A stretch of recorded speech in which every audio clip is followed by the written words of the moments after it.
The Vortak fleet commanders were already drafting their victory speeches when Ambassador Kellen made the most desperate decision of her life. With her homeworld's defenses crumbling and surrender documents being prepared, she activated an old, almost forgotten communication code, one that connected to a species the galaxy had largely ignored. "Get me a human," she whispered into the quantum communicator, her violet scales dimming with exhaustion. "Tell them the Helix Alliance needs help." The war had been swift and brutal. The Vortak Dominion, with their superior numbers and advanced weaponry, had swept through Helix Alliance space like a plague. 3 member species had already surrendered, their worlds now under Vortak occupation. Kellen's own people, the Scifi, were down to their last defensive line. Their military strategists had run every simulation, calculated every possibility. The answer was always the same: defeat within 7 rotations. Why humans? Senior Commander Thex asked, his 4 arms gesturing in confusion. They barely have 50 ships in their entire fleet. The Vortak have thousands. Kellen's eyes, all 6 of them, focused on something beyond the tactical displays. Because humans don't think like us. They don't fight like us. And right now, we need someone who doesn't follow the rules. The response came faster than expected. A single human appeared on their view screen, Captain Sarah Chen, commanding officer of the Earth vessel Persistence. She was smaller than any Scifi warrior, with no natural armor, no redundant organs, no enhanced senses. By all measures, she appeared fragile. "I hear you folks are having a rough time," Sarah said, sipping something from a metal container. "Tell me about your enemy." "The Vortak outnumber us 30-1, Kellen began. "Their technology." "I didn't ask about numbers," Sarah interrupted. "Tell me about them. What do they value? What do they fear? What makes them angry?" The Scifi exchanged glances. No military advisor had asked such questions. The conversation that followed was unlike any strategic meeting in Helix Alliance history. Sarah asked about Vortak mating rituals, their art, their music, their concept of honor. She wanted to know about their economy, their supply lines, even their favorite foods. "I don't understand," Commander Thex finally said. "How does knowing their poetry help us in battle?" Sarah's grin was unsettling. "Wars aren't won by weapons, Commander. They're won by understanding your enemy better than they understand themselves." Within hours, humanity's entire fleet, all 47 ships, had jumped into Helix space. The Vortak commanders laughed when they detected them. "Is this supposed to be reinforcements?" Admiral Krex announced over open channels. "We have more ships in our reserve fleet than humans have in their entire civilization." "That's the beautiful thing about being underestimated," Sarah transmitted back. "It means you've already won the most important battle, the one in their minds." What followed defied every principle of warfare the galaxy knew.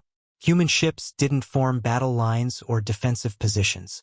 Instead, they scattered, appearing at seemingly random points throughout Vortak-controlled space. They didn't attack military targets. They performed what looked like elaborate pranks. A human ship would appear near a Vortak supply depot, broadcast their anthem at ear-splitting volume, then jump away before weapons could lock on. Another would project massive holograms of Vortak religious symbols, upside down, near their temple worlds. One particularly audacious crew managed to hack into a Vortak fleet's communication system and replace all their tactical updates with human recipes for something called chili. "This is madness," Admiral Krex raged. "What are these primitives doing?" But the Scifi were beginning to understand. They're not trying to win battles, Kellen realized. They're trying to win the war.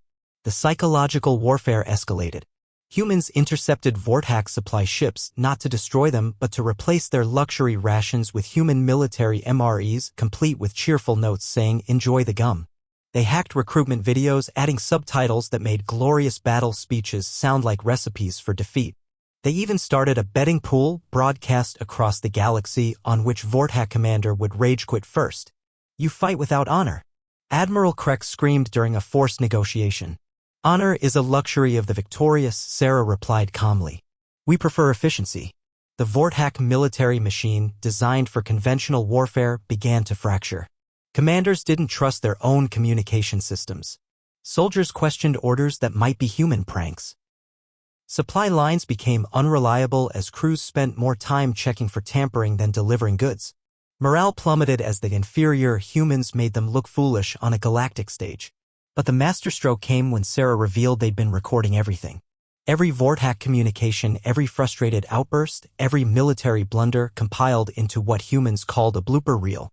Here's the thing about empires built on fear and reputation, Sarah told the assembled Helix Alliance.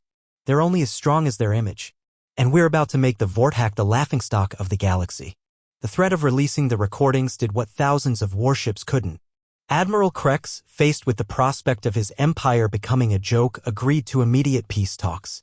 The terms were surprisingly generous, complete withdrawal from Helix space, reparations, and a non-aggression pact.